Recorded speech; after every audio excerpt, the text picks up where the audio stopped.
Hello, and welcome to Rough Edges Podcast with Sarah I. Fox. In this podcast, I will guide you through my faith and mental health journey to dispel the stigma surrounding mental illness and to create an empowering resource for those who wish to discover more about these topics. I pray that this podcast will not only bless you, but that it will bring growth and healing to our communities. Hello, everyone, and welcome back to another episode of Rough Edges. Have you ever felt like all of your accomplishments are too good to be true, or they're just a stepping stone to get you into other things that you want to do? Or have you ever felt like nothing that you do is ever really good enough, or that you need to have a big purpose outside of your pain? And just a lot of feelings of self doubt and insecurity when it comes to actually fulfilling your purpose. Well, if that sounds like you, you're in great company because today I'm going to be talking about self doubt, how my community helped me to validate my worth. And I'm also going to be talking about an episode of BoJack Horseman, which dives deep into these themes of what it means to have self doubt and what it means to actually have a purpose outside of your pain. And I also love BoJack Horseman, and I thought, why not talk about it during mental health in the media in this season? So, yeah, that's what I'm going to be talking about today. And the real reason why I'm talking about this topic is because I have a tendency to bypass my achievements and not really celebrate the things that I've accomplished. And to give you an example of that, at the time of this recording, this was this past week on Wednesday, I got an email from Good Pod saying that Rough Edges podcast was in the top 100 mental health podcasts at number 58. And honestly, I didn't know how to react because at first I was a bit confused as to why Good Pods was even sending me an email. And also, I didn't think I was that high on the list. So it was like a huge deal for me, especially since it not only tells me that people out there are listening, but it also tells me that what I'm talking about is important and that people should be able to hear it. But I just kept feeling in the back of my mind, oh, what's next? Like, how am I supposed to maintain this momentum? How am I supposed to actually just not only enjoy this momentous occasion, but also how do I move on from here? Like, what's next for Rough Edges outside of this achievement? And not only did I achieve that, but I also got 10,000 views on my personal blog, and I was able to update my website after an amazing coaching call with a podcast coach that I was working with. And all of these things kind of happened within the same week. And I didn't know really how to just celebrate those accomplishments. And I also kind of felt a little guilty about celebrating them. In all transparency, I just wanted to get over it as quickly as I could so that I could move on to the next best thing. And I think that's the problem with doubting yourself. Self doubt is something that is always looking for the next best thing. Like the finish line is always moving, and it gives you that fear of success. It makes you think, okay, if I achieve this thing, will that be it? Like, will that be good enough? You're always looking for the next best thing. And not only does it give you a fear of success, but it makes you doubt whether you can maintain the success that you have. And frankly, it really causes you to think like, okay, if I achieve, let's say I want to get to 100 listeners by the end of this month. Let's say I get to that 100 listeners by the end of the month. I'm always looking at, okay, I got to 100 listeners. Let me go and see if I could get 200 or 300, then you're looking at 500, then you're looking at 1,000. And it's really always trying to outdo your own self just because you doubt that it could get any better from here. And I wanted to talk about self doubt because it's something that I really struggle with. And it's something that kind of holds me back in terms of like actually celebrating myself and my progress. And so it kind of begs the question, why do I doubt myself? Because yes, I know that self doubt is something I shouldn't do, but why do I keep falling back into a pattern of doing that anyway? So, the first reason as to why I really doubt myself a lot is due to my perfectionism. I am, I wouldn't say an extreme perfectionist because I don't want to be hyperbolic, but I am a perfectionist and I usually want things to be proper, spotless, and I just want things to be the best that they can be. And that includes myself. And so if I'm not performing at an optimal level, I berate myself, I beat myself up, and I get really mad at myself for not performing at my highest capacity.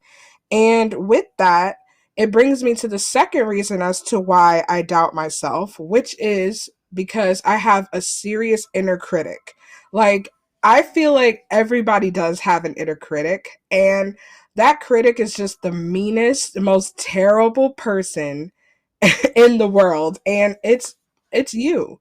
You are your own worst critic. And honestly, I am my own worst critic because every time that I achieve something, I always try to downplay it. I always go, oh, that could have been better.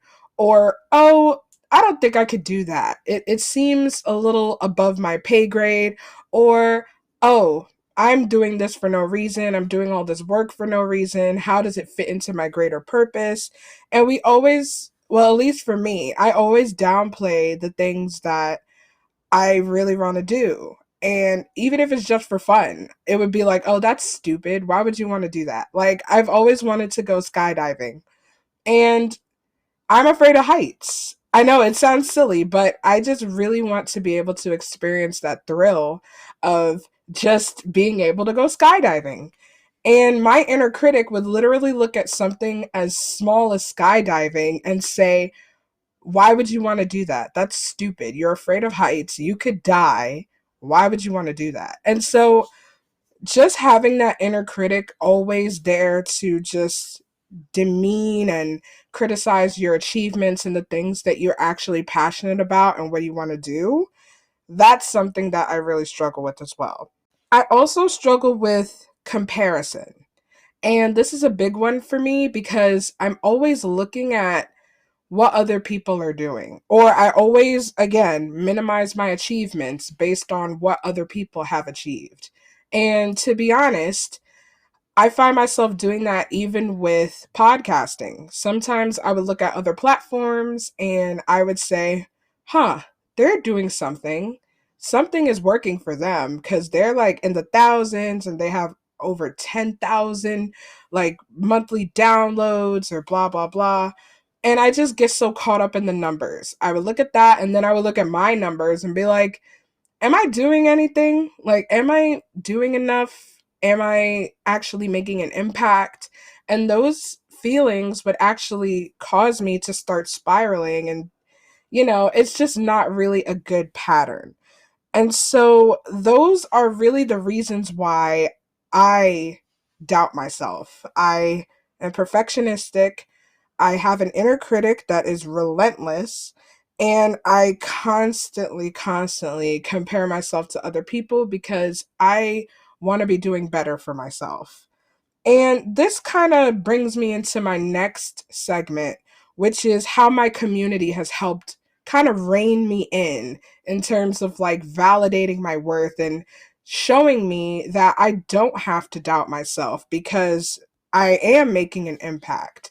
Just not in the way that I think that I am, but I'm making a significant impact.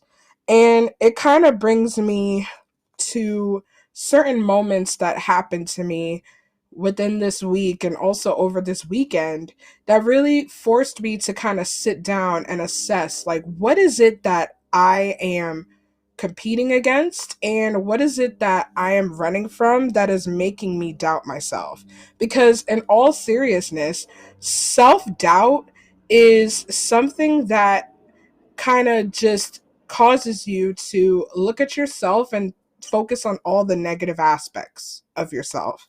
And for me, I had to really just sit down and assess, like, okay, what are things that I have accomplished? And what are things that I have accomplished despite the odds? That brings me to my first point of how my community helped, where it showed me that I needed to celebrate the wins. I post the big wins because I want to be able to celebrate with my community.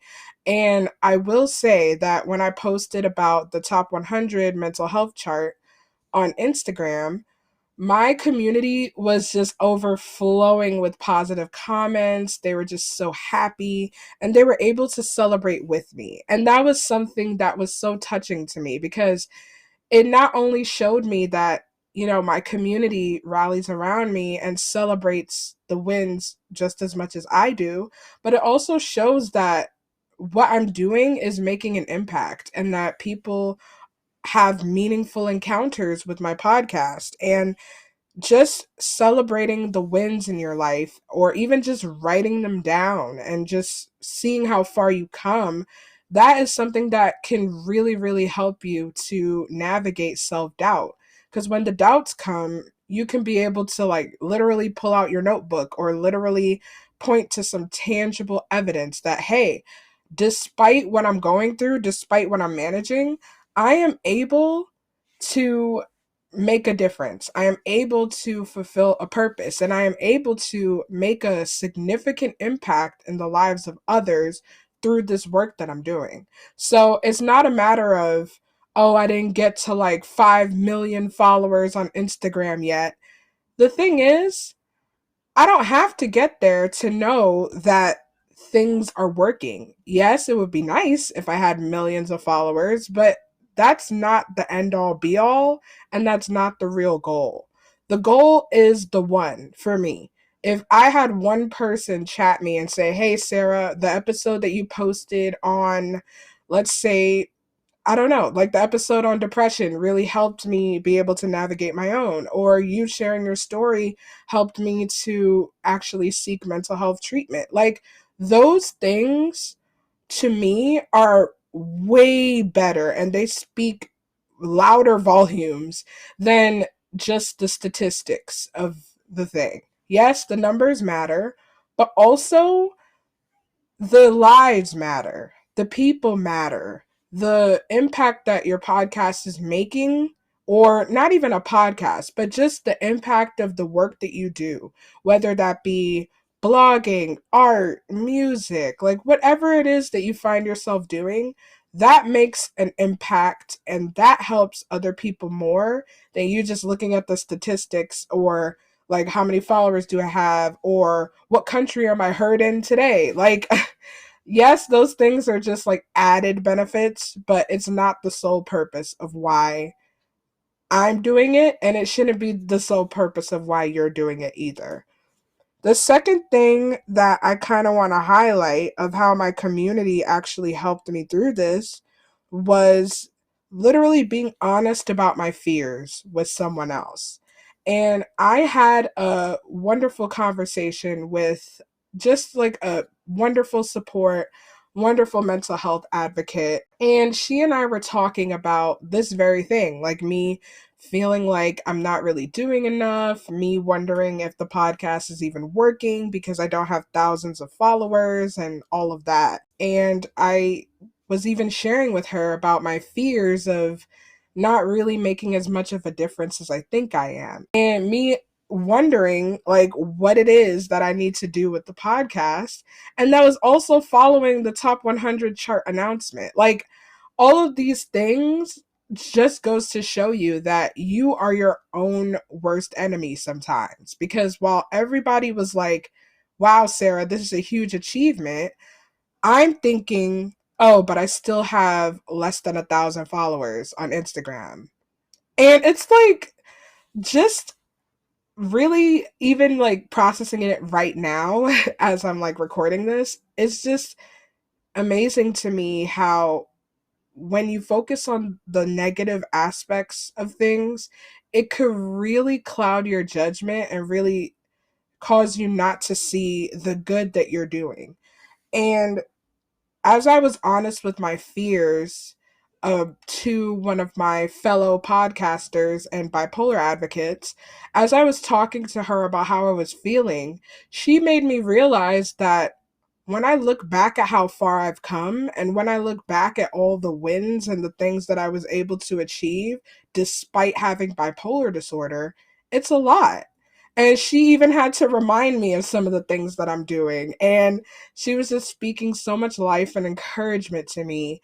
And it made me realize that yes, I have achieved a lot, especially despite living with a mental health condition and learning how to manage that as well. So I really appreciated me just being honest about my fears and being met with encouragement from a good friend of mine. So thanks for that. Since I'm talking about just how to navigate self doubt, I thought I'd bring in an episode of BoJack Horseman that kind of talks about these issues as well. So, before I get into the episode, I just want to say that I am a huge BoJack Horseman fan. Like, I only really became a fan in like 2020 because one, it was during, the pandemic quarantine, and I was just curious about it anyway. And I just started watching the episodes, and I fell in love with the show. Like, the show came out while I was in high school. So I didn't really know much about it, and I didn't really have much interest in checking it out because just from looking at like the trailers and the promo, I didn't think that show was for me.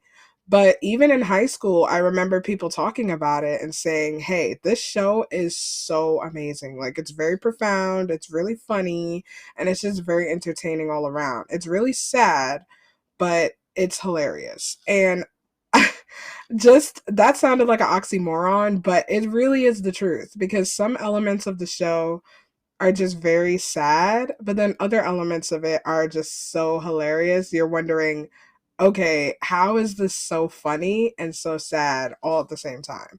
But BoJack Horseman follows the titular character BoJack, and he is half horse, half man, and he is a washed-up sitcom actor from the 90s, and he's really just riding out his glory days in present day, and it follows like his struggles with like addiction, his struggles with alcoholism, his struggles with, depression, and just like a whole bunch of other aspects of what it means to be a celebrity in Hollywood, what the media looks like, what celebrity culture looks like.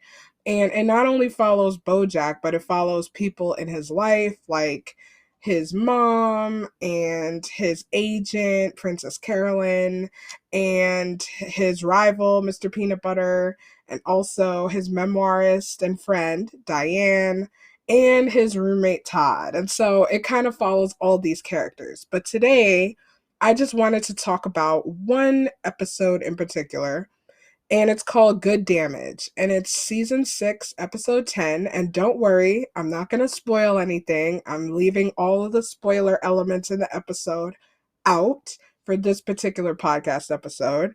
But I really, really love this episode, and I feel like it doesn't get talked about enough because everybody's so focused on, just the quote unquote masterpieces within the show.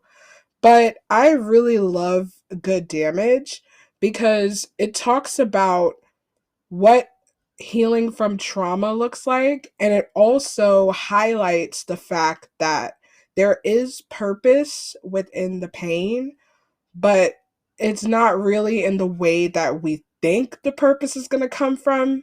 But I'm getting ahead of myself.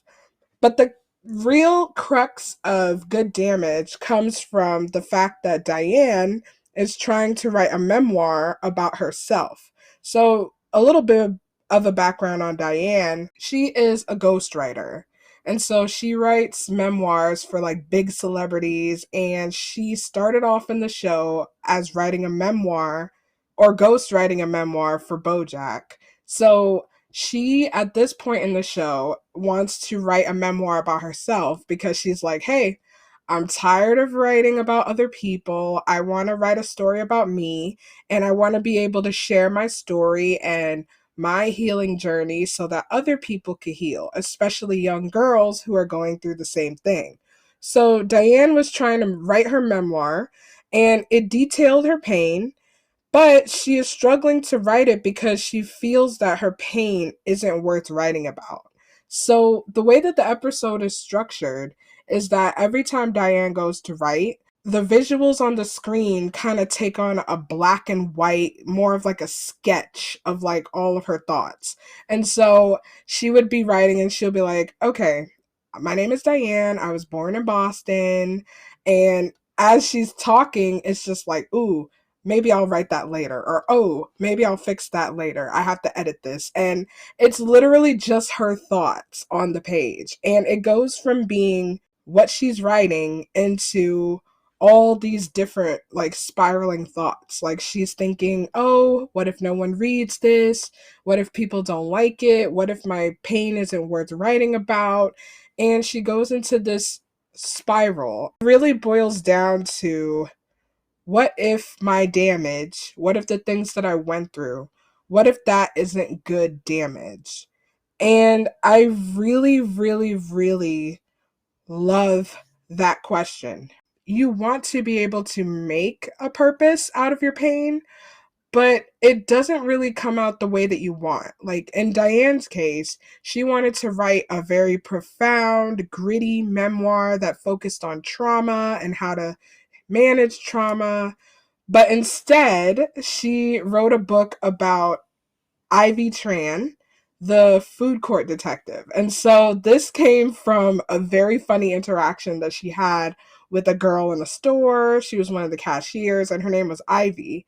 And she was just talking about the missing, there was some missing food in the cafeteria or some other things. And she was just talking about those mysteries. And Diane, in writing her book, she instead wrote about this food court detective. And then she realizes, wait, I'm not even writing about my memoir anymore. I'm writing a fun mystery novel for kids, and this is not what I wanted to write about. This brings me to the first point, which is purpose comes in different forms, right? Like with Ivy Tran, yes, it wasn't the book that Diane wanted to write. And even Princess Carolyn, which is the agent again, she wanted to get Diane's book published so that she could make a movie off of the book. And it's a whole convoluted thing. But one thing that I really loved that Princess Carolyn told Diane was that, hey, maybe you don't write the memoir that you want to write, or maybe you don't write the book about trauma, but what if the Ivy Tran book fulfills a purpose as well? And she was telling Diane that she would like a world where her daughter could read a book like that and know that there are great women authors out there who are, writing good books like this. And Diane was just like, you know what?